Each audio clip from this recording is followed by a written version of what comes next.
Bab 20. Salah paham.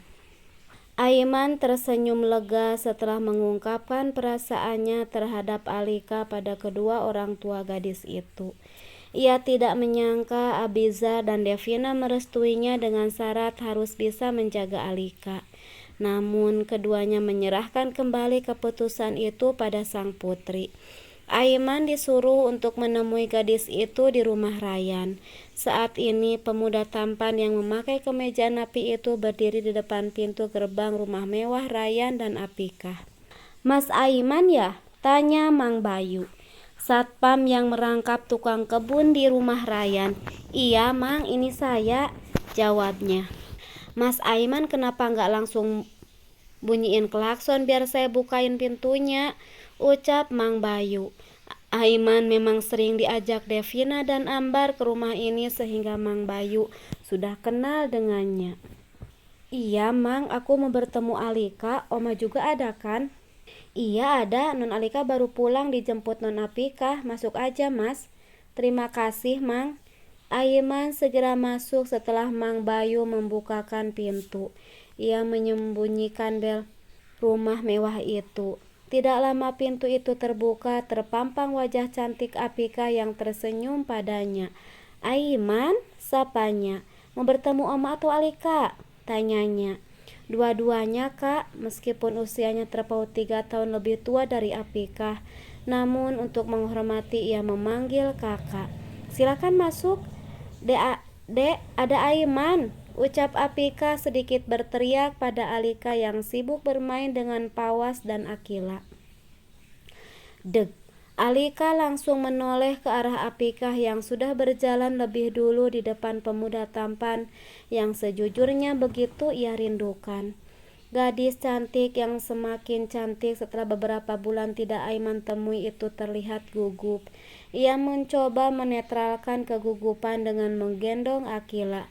"Hai Kak, apa kabar?" sapanya sambil tersenyum. Ia berusaha menerbitkan senyum manis di hadapan Aiman. "Alhamdulillah sehat, kamu sendiri?" "Ya, seperti yang kakak lihat," jawabnya datar. Aiman tersenyum menanggapinya. "Di mana Anissa?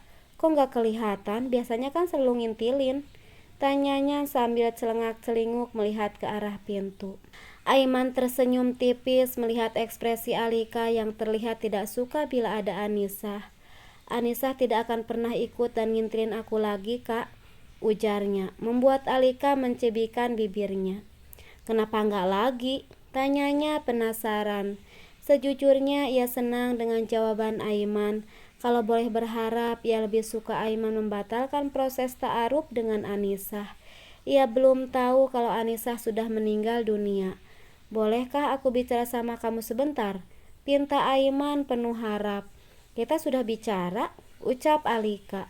"Maaf, aku ingin kita bicara empat mata, namun di tempat yang terbuka yang masih bisa dilihat ke Apikah, Bi Uus atau Mang Bayu dari kejauhan," ucapnya. Alika melihat ke arah Afikah meminta persetujuan sang kakak. "Beri kesempatan Aiman bicara sama kamu, Dek. Mungkin ada hal yang perlu ia bicarakan secara rahasia." "Tenang saja, kakak akan memantau dari jauh kok. Lagian Aiman gak akan berani gigit kamu. Kakak udah mengenalnya," ucap Apika memberi nasihat disertai godaan. "Ah kakak."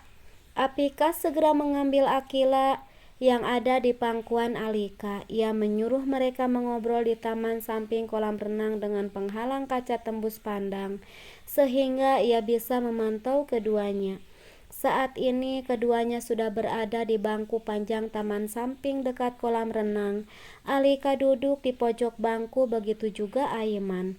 "Langsung saja, aku masih ada tugas kuliah yang belum kukerjakan," ucapnya datar. Aiman menanggapinya dengan tersenyum. "Baiklah, kalau itu maumu, kenapa kamu menghindariku?" tanya Aiman sambil melirik ke arah Alika.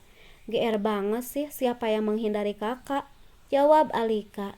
Ia berusaha menyembunyikan kebohongannya. "Aku tahu kamu bohong. Kamu menghindariku dengan pergi ke Kanada. Bahkan kamu tidak mau bertemu denganku dengan tinggal di rumah Kak Rayyan. Tidak mau lagi aku antar, dan tidak mau ku ajari mengaji lagi. Kenapa, Kak?" Bukan menghindar, tepatnya karena aku sudah tidak membutuhkan sopir sepertimu. Aku tidak butuh guru ngaji sepertimu. Semua itu hakku, bukan? Aku juga tidak suka sama calon istrimu yang terlalu mendikteku. Seperti aku ingin merebut kamu saja. Memangnya siapa kamu? Seharusnya kamu dan calon istrimu itu sadar diri siapa aku dan siapa kalian. Kalian hanya bawahanku, ucap Alika kasar. Ia tidak sadar kalau ucapannya sangat menyakiti hati Aiman. Niatnya hanya ingin Aiman menjauh darinya. Ia tidak mau sakit hati melihat Aiman dengan wanita lain.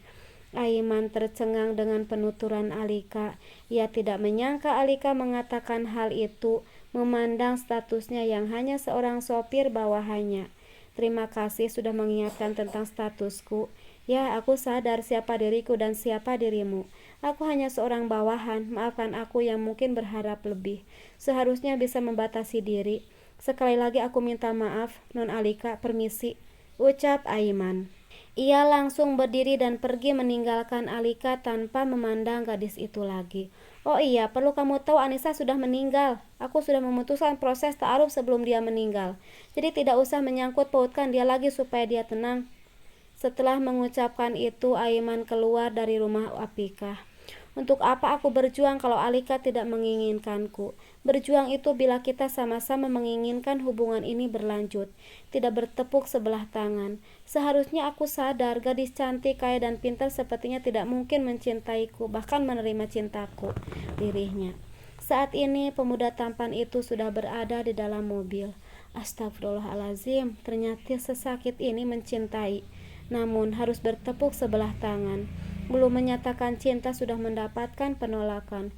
Ya Allah, jaga hatiku, hilangkan perasaan cinta ini pada Alika, supaya hatiku tenang jika memang bukan dia jodohku. Lirihnya lagi. Mungkin ini teguran dari Allah supaya aku lebih mendekatkan diri lagi padanya.